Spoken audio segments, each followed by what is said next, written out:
शिवं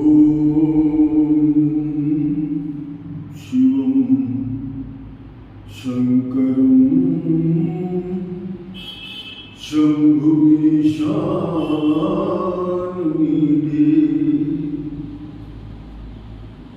आज श्री शिव महापुराण जी के कथा के क्रम में आज रुद्र संहिता दूसरा खंड 2, रुद्र संहिता का खंड दूसरा का सृष्टि खंड दूसरा का पहला अध्याय। इस अध्याय में दक्ष के यज्ञ का, सती माता के कोप का और ज्वालामुखी जो माता जी हैं पर्वत पर, उनकी उत्पत्ति के वर्णन के विषय में ये अध्याय वर्णित करता है। इस अध्याय में कुल 46 श्लोक हैं। इस अध्याय के विषय में कहा गया है, या श्रुत्वा सफलम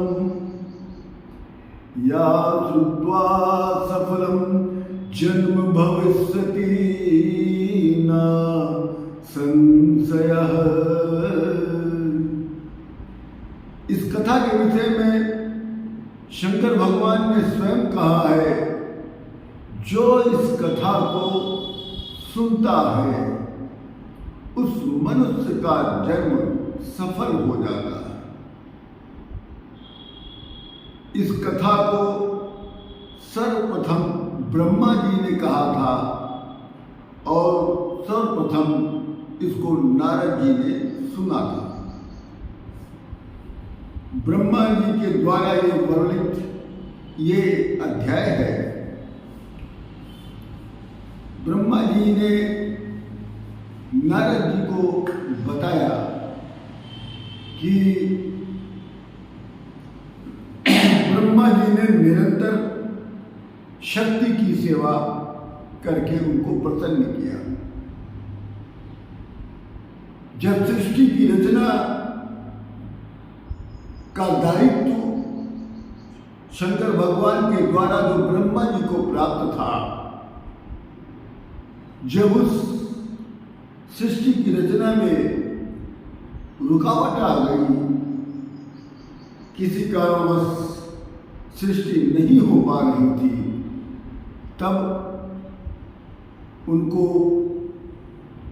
विष्णु जी ने बताया कि जब तक शंकर भगवान का विवाह आदिशक्ति मां जगदम्बा से नहीं होता, तब तक सृष्टि की रचना सुचारू रूप से नहीं हो पाएगी। इसलिए ब्रह्मा जी ने शक्ति को प्रसन्न करने के लिए बहुत अधिक तप भी किया था, उनका ध्यान किया था। शक्ति को मोहित करने के लिए ब्रह्मा जी के पुत्र दक्ष ने भी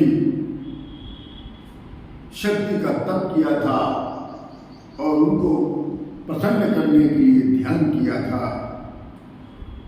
तब उनके पुत्र दक्ष द्वारा जो उनकी वीरण राजकन्नी, उनकी जो पत्नी है, में शक्ति के अंश से एक कन्या का प्राकट्य हुआ। ब्रह्मा जी के ध्यान करने से, तपस्या करने के कारण और दक्ष ने भी शक्ति को प्रसन्न करने के लिए तपस्या किया था, उसके कारण मां जगदम्बा ने ब्रह्मा जी के पुत्र की पत्नी के द्वारा अपने शक्ति के एक अंश से एक कन्या का प्राकट्य किया।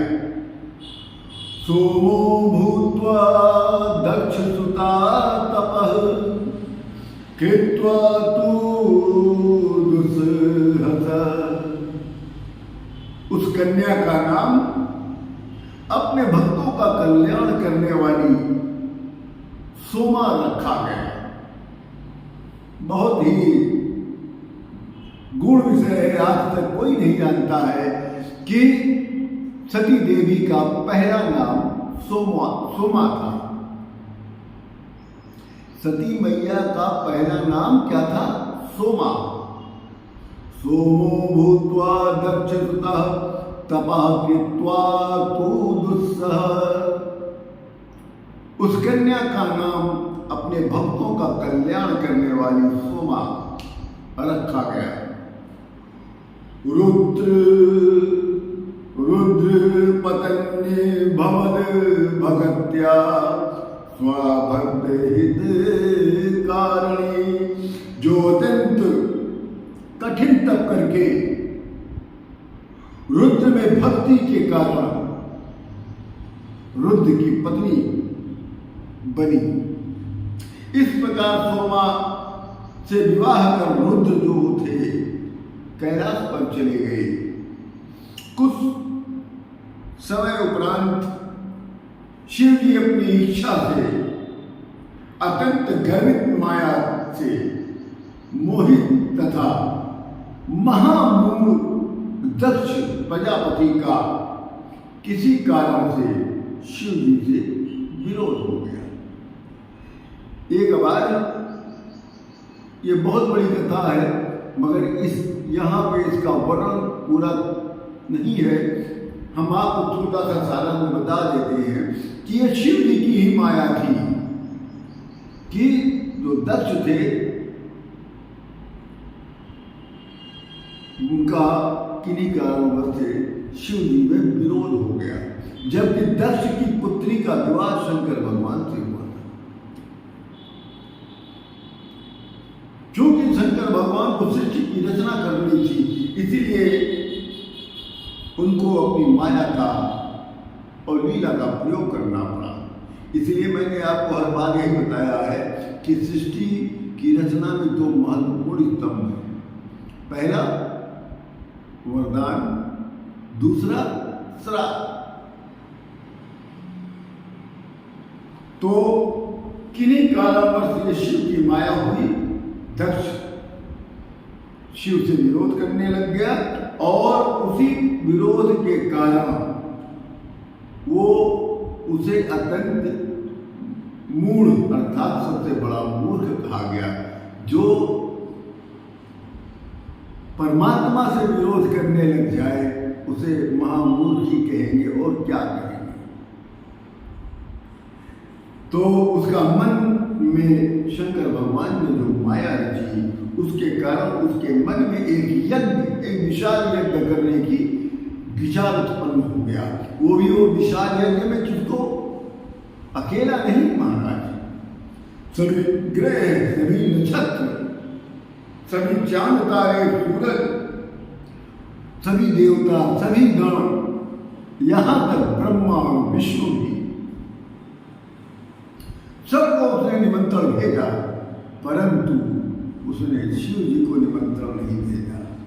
शिव जी को छोड़ो, उसने अपनी पुत्री सती को भी निमंत्रण नहीं दिया।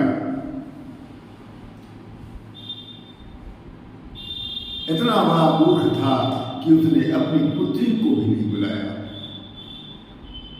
तब जब माया से उसकी चित्त मोहित हो गया तब उसने अपनी सभी पुत्रियों को बुलाया, परंतु उसने शिव सती को नहीं बुलाया। ज्ञान स्वरूपा उस देवी ने अर्थात सती मैया ने भी अपनी लीला करने की मन बना लिया। उधर शिव की माया चल रही है, इधर सीता और सती मैया की भी लीला करने की मन उन्होंने बना लिया कि शिव के बिना याज्ञा के ही वो अपने पिता दक्ष के यहाँ जाने के लिए अपना मन, अपना विचार बना लिया। उनके मन में एक क्रोध आ गया कि बगैर शिव जी के कोई भी यज्ञ संपूर्ण नहीं माना जाता है। क्यों?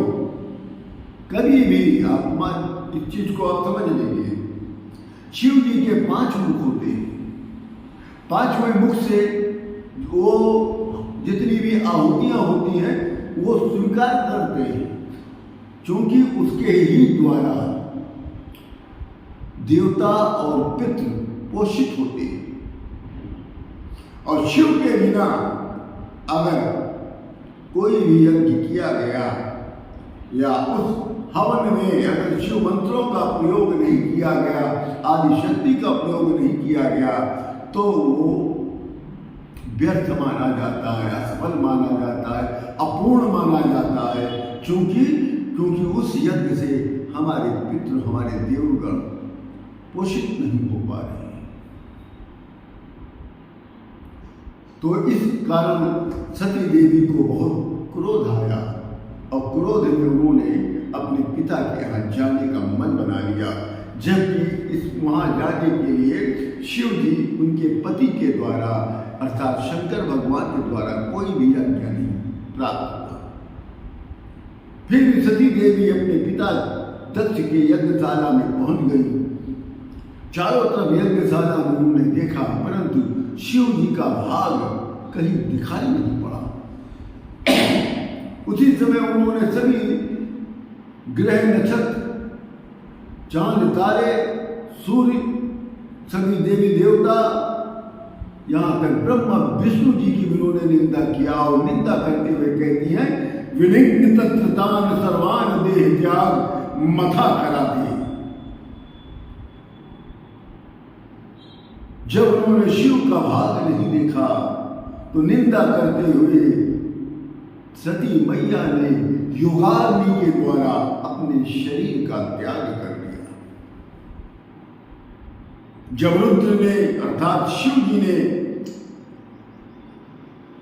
यह समाचार सुना कि सती देवी ने अपने देह का त्याग कर दिया है, तो उन्हें भयानक क्रोध आ गया। उस क्रोध से अपनी जय उखाड़ कर, जय बहुत ध्यान से सुनिएगा, क्योंकि बहुत सी कथाएं आप सुनते हैं, उसमें कोई अपने भाव का एक बाल बताता है, कोई बताता है अपने सर से एक बाल उखाड़ के पटक दिया, उससे वीरभद्र का प्राकट हुआ। ऐसा नहीं, यहाँ साफ साफ लिखा हुआ है कि योगाग्नि से जब अपने सती मैया ने जब शरीर का त्याग कर दिया, तब रुद्र को बहुत क्रोध आया। उस क्रोध से अपनी जय को उखाड़ा, तब उसमें से वीरभद्र का प्राकट्य हो गया और वीरभद्र गण सहित दक्ष के यहाँ जाने के लिए शिव जी से उसने आज्ञा मांगी कि मुझे क्या आज्ञा है भगवान। तब शिव जी ने कहा, सागरम तम समुत्पाद्यम किम करयामिति वाजिनम सर्वपापमान पूर्वम ही यज्ञ ध्वंस द्वेषः। तब शिव जी ने कहा, हे वीरभद्र, ए वीरभद्र, तुम दक्ष के यज्ञ में प्राप्त हुए सभी देवताओं का अपमान करते हुए उस यज्ञ को विध्वंस कर डालना। शिव जी की आज्ञा प्राप्त कर गणाधीश, महाबलवान, महाक्रोधी वीरभद्र भगवान अपनी बहुत सी सेना को लेकर यज्ञ विध्वंस के लिए यज्ञ के यहाँ यक्ष के यहाँ, दक्ष के यहाँ चल पड़ा। दक्ष के यज्ञ में पहुंचकर वीरभद्र भगवान ने गणों से बहुत बड़ा उत्पात मचाया। उस यज्ञ में ऐसा कोई नहीं था जिसको शिव गणों ने दंड न दिया। वीरभद्र ने देवताओं सहित विष्णु जी को भी जीत लिया था और दक्ष के सिर को काटकर हवन कुंड में डाल दिया। देवताओं की देखते देखते रुद्रांचल वीरभद्रगारकों ने दक्ष के सारे यज्ञ का विनाश कर डाला और पुनः कैलाश पर्वत पर जाकर महादेव बाबा जी को प्रणाम किया। तब यहाँ पर ब्रह्मा जी ने नारद को एक ज्ञान दिया। रुद्रे रुष्टम रुद्रेरुष्टम कथम लोके, रुद्रेरुष्टम कथम लोके सुखम भवति सुप्रभो। ब्रह्मा जी कहते हैं प्रभु रुद्र के रुष्ट हो जाने पर किसी भी पुरुष को सुख की प्राप्ति नहीं हो सकती। तदंतर सभी देवताओं ने सुख शांति के लिए यज्ञ की पूर्णता हेतु शिव जी की स्तुति करना प्रारंभ कर दिया। शिव जी ऐसे भोलेनाथ तो नहीं कहलाते हैं। यहां शिव जी की स्तुति होने लगी।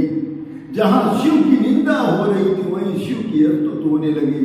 शिव जी कहाँ पहले नाराज थे, अब कहाँ प्रसन्न हो गए और प्रसन्न होकर वहां पहुंचकर यज्ञ को सफल बना दिया और शिव बाबा हमारे महाकृपालु कहलाने लग गए। दक्ष के सर पे बकरे का सिर लगाकर उसको पूर्ववत जीवित कर दिया। जीवित हो जाने पर सभी लोगों ने शंकर भगवान का जय जयकार करना प्रारंभ कर दिया। सभी देवताओं ने पुनः शिव जी का पूजन किया।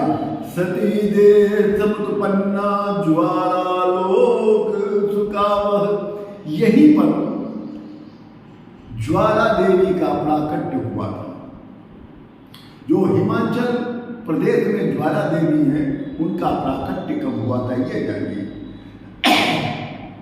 सती देह समुत्पन्ना ज्वालालोक सुखावह, पविता पर्वते तत्र पूजिता सुखदायिनी। सती देह से उत्पन्न हुई एक ज्वाला जो दूर जाकर पर्वत पर गिर पड़ी, जो ज्वाला देवी के नाम से आज सारे संसार को सुख प्रदान करती है, वो ज्वाला देवी के नाम से प्रसिद्ध हो गई। तत्पश्चात सती देवी हिमालय पर्वत पर, हिमालय के हम पार्वती के नाम से प्राकट्य उन्होंने अपना किया और पार्वती के नाम से वो प्रसिद्ध हुई। यच्छ्रुत्वा सर्व पापेभ्यो मुच्यते नात्र संशय। अंत में ब्रह्मा कहते हैं कि हे नारद, इस कथा को श्रवण मात्र से, केवल इस कथा को सुनने भर से मनुष्य के समस्त पापों का नाश हो जाता है। आप सभी लोगों को बता दें कि अब ये आज दूसरा रुद्र संहिता चल रहा है, जिसका सृष्टि खंड दूसरा है। इसका पहला अध्याय आज पूर्ण होता है। इसी के साथ हम भी आप लोगों से अपने वाणी को विराम देते हैं। आप सभी लोगों को प्रणाम करते हैं। जय जय सिया राम, हर हर महादेव, ओम श्री पार्वती पतये नमः, श्री हर हर महादेव।